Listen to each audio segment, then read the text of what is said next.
So as in the previous video, when we showed Binubuo with Postgres, this is Binubuo with how it works with Oracle.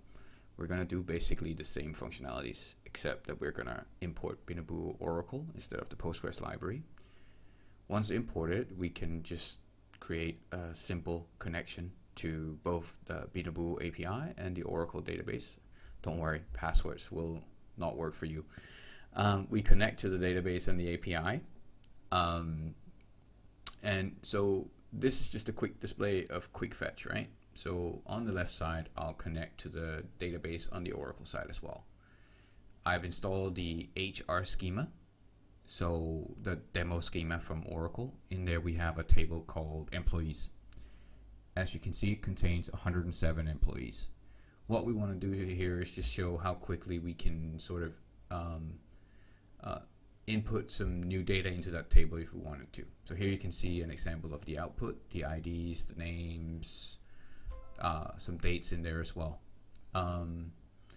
We go to Binubuo and we execute the Quickfetch, right? So the first example is just getting that output to the screen. So here we're just gonna get an array of rows that we could sort of insert using our own script or directly insert that. We can also get the output out to a file. So as you can see right now, no files called employees. So we go back to the Binubuo prompt and we basically execute the same Quickfetch command.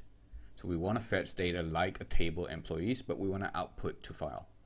And here we says we want 20 rows. So let's see, we have a file. And if we look inside the file, we can see that now we get the output as JSON into a file. You can get the output as CSV as well. Just look up the documentation for Quickfetch. It will show you how to set that parameter as well. Now, what if we just need the data directly into the table we're fetching from? Well, we can change the output type to table. So if you remember over here, we had 107 rows in the Oracle table. We execute Quickfetch with the output type of table. We're just going to add 3 rows, right? We're not going to add too much here. And if we go back and select, we can see now that we have 110 rows. Exactly like the Postgres demo.